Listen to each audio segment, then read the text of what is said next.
बहुत गलत किया, अपनी पत्नी छोड़ दिया, पति छोड़, उसी बेचारे ने पढ़ाया था।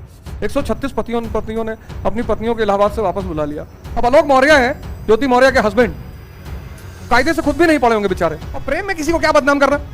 तुम्हारी पत्नी थी, तुम उससे प्रेम करते थे, प्रेम में ही तो पढ़ाए थे। मिर्जापुर में एक आदमी ने अपनी वाइफ की शादी कराई है 10 दिन पहले, पत्नी का पड़ोस के लड़के से अफेयर था, उसने शादी करवाया पंचायत बुलाकर, 51,000 दहेज दिया।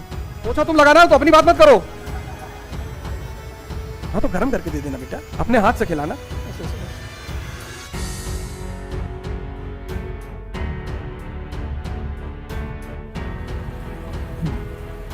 जय हिंद फ्रेंड्स।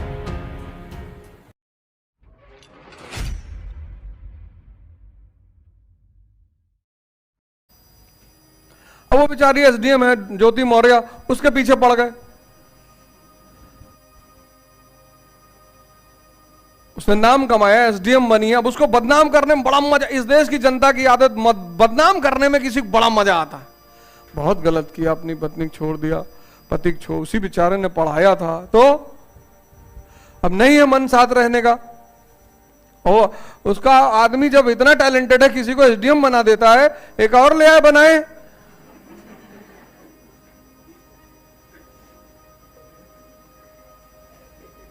जब तुम्हारे पास इतना टैलेंट है तो एक और बना दो।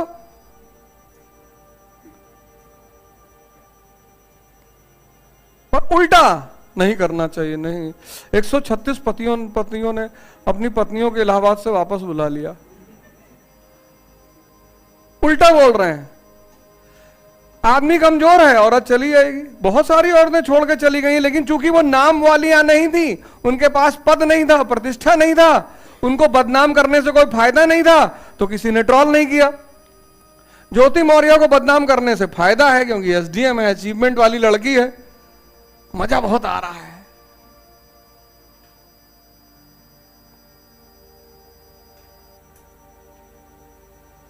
इस देश का आदमी उल्टा करता है, उल्टा।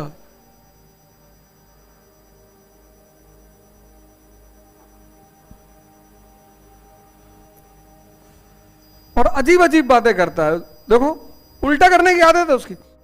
अब आलोक मौर्य है, ज्योति मौर्य के हस्बैंड, कायदे से खुद भी नहीं पढ़े होंगे बेचारे, और प्रेम में किसी को क्या बदनाम करना।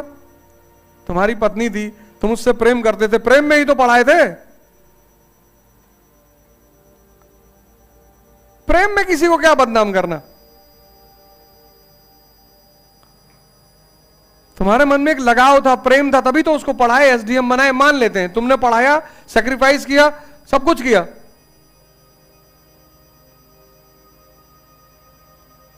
प्रेम तो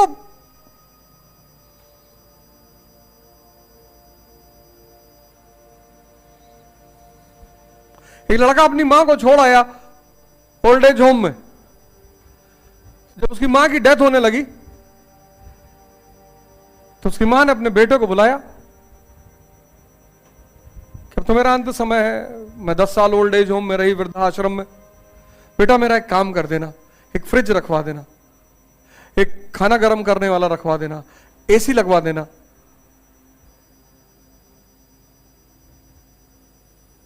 उसने कहा माता जी अब क्यों? बोली बेटा यहां कभी कभी पंखा चलता नहीं, और तुम गर्मी बर्दाश्त नहीं कर पाओगे, क्योंकि आओगे तो तुम भी यहीं, तुमको ठंडा खाने की आदत नहीं है बेटा। सोचो, वो 10 साल वृद्धाश्रम में रही, मर रही है, मां है, लेकिन प्रेम में उसको अपने पुत्र की चिंता है कि अगर उसको यहां आना पड़े तो उसको दिक्कत ना हो।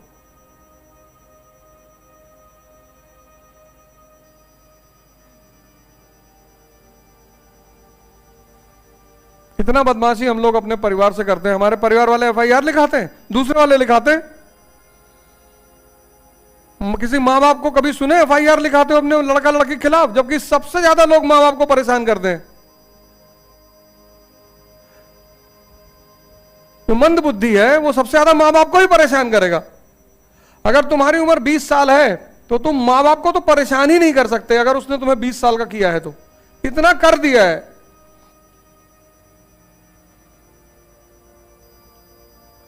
प्रेम में किसी को क्या बदनाम करना,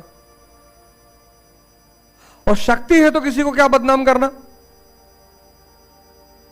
इसका मतलब आपके पास दोनों नहीं है, न शक्ति है न प्रेम है। तो मिर्जापुर में एक आदमी ने अपनी वाइफ की शादी कराई है 10 दिन पहले। उसकी पत्नी का पड़ोस के लड़के से अफेयर था, उसने शादी करवाया पंचायत बुलाकर, 51,000 दहेज दिया, कहा जाओ खुश रहो।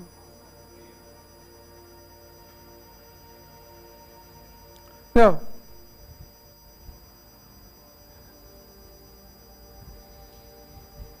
मेरठ में पति ने पहले पत्नी गोली मारी, फिर खुद को मारा।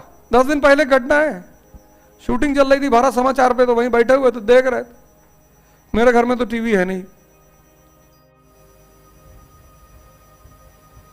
कबीर से एक लड़के ने आके पूछा कि शादी करना चाहिए,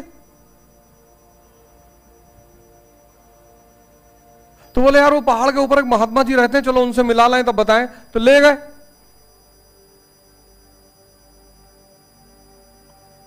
मिलाने के लिए। फिर उस युवक से कहे जाओ, तो जाने लगा। तो पूछे, तो उस युवक को बैठाया अपने साथ वहीं पे।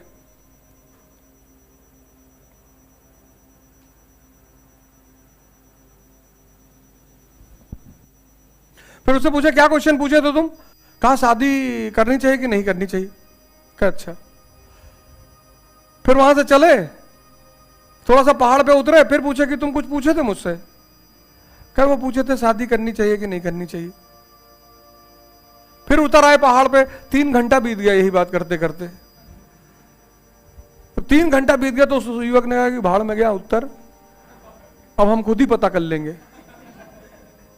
कबीर ने कहा कि मैं तो नहीं उबा 3 घंटे में। जब इतना धैर्य पैदा हो जाए, शादी मतलब जिम्मेदारी है। शादी सामाजिक रिस्पॉन्सिबिलिटी है, परिवार चलाना होता है। और जो रिस्पॉन्सिबिलिटी नहीं ले सकता वो ना करे। और दोनों की है। अब तो स्त्रियां भी काम कर रही हैं, तो दोनों की है। अब जो पहले घर आए वो खाना बनाए। मान लो लड़के की जॉब 5 बजे खत्म हो रही है और लड़की की 7 बजे, तो लड़की का वेट ना करे, तो 2 घंटे में बर्तन वर्तन धो के खाना वाना बना के तैयार रखे। ये नहीं कि तुम स्त्री हो, तुम्हारा धर्म है खाना बनाना, कोई धर्म नहीं, अब बदल गया। अब तुम पहले आ रहे हो, पहले तुम बनाओगे। पोछा तुम लगाना है तो अपनी बात मत करो।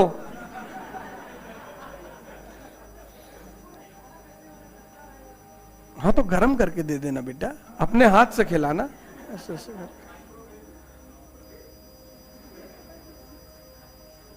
कहती नहीं है बीड़ी जलाइले जिगर से पिया जिगर में बड़ी आग।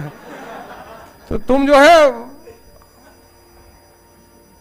कैसी बातें कर रहे हो बच्चों जैसी। सब गाने तुम्हारे लिए ही बने थे।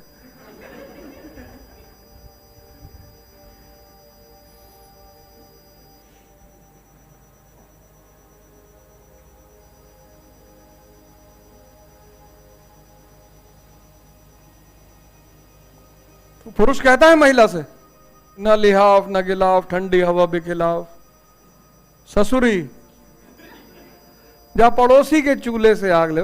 क्या जरूरत, जिगर में बड़ी आग है, वहां से क्या लेने की जरूरत। तुम ज्ञान से सुना नहीं उस गाने को। जो जिगर का टुकड़ा है उसको जिगर की ही आग देना है।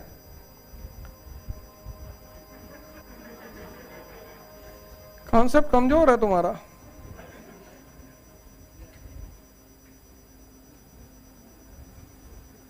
ना यार तुम किताब कायदे से पढ़ो ना, तुम पिक्चर देखो कायदे से। तुम लोग यार करते क्या हो, हमको तो यही बहुत टेंशन है।